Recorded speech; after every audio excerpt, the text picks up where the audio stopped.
कति रमाइलो, कति महँगा महँगा फोनहरू। ल सबैलाई धेरै धेरै धन्यवाद छ। अब यहाँहरूको माझमा बसन्त आइसकेको छ।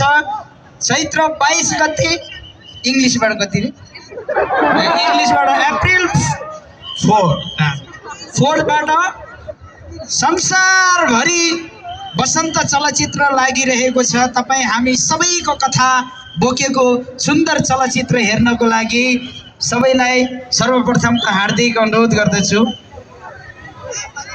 बाँकी कुराहरू हामी यहाँहरूको माझमा गर्दै जानेछौँ। आज शान्तिश्री दिदी आउनु भएको छ, प्रीति आले दिदी आउनु भएको छ, प्रकाश सरको, देवेन्द्र बब्लु सरको, सबैको यहाँहरूको माझमा विभिन्न साङ्गीतिक कोसेलीहरू यहाँहरूको बीचमा बसन्त साँझमा पस्किनेछौँ। हामी सँगसँगै नाच्दैछौँ।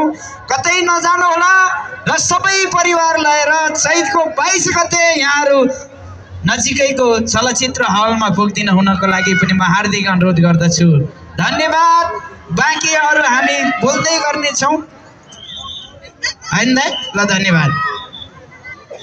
अर्को हाम्रो कलाकार हुनुहुन्छ शिवांशी श्री, उदयमान चलचित्र बसन्त गर्ने भएकी नायिका हुनुहुन्छ शिवांशी श्री। नमस्ते सबैलाई।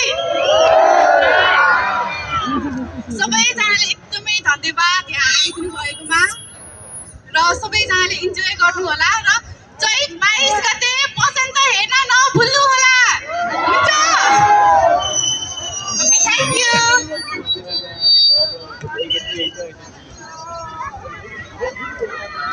यसपछि तपाईहरुले कन्या राशि वाला मोडेल कलाकार पक्कै पनि चिन्नु भएको छ। हाम्रो चलचित्रमा त्यो कन्या राशिको एउटा महत्त्वपूर्ण पात्रको रूपमा इन्ट्री भएको छ। कन्या राशि अर्थात् प्रभात पाल ठकुरी छुट्टो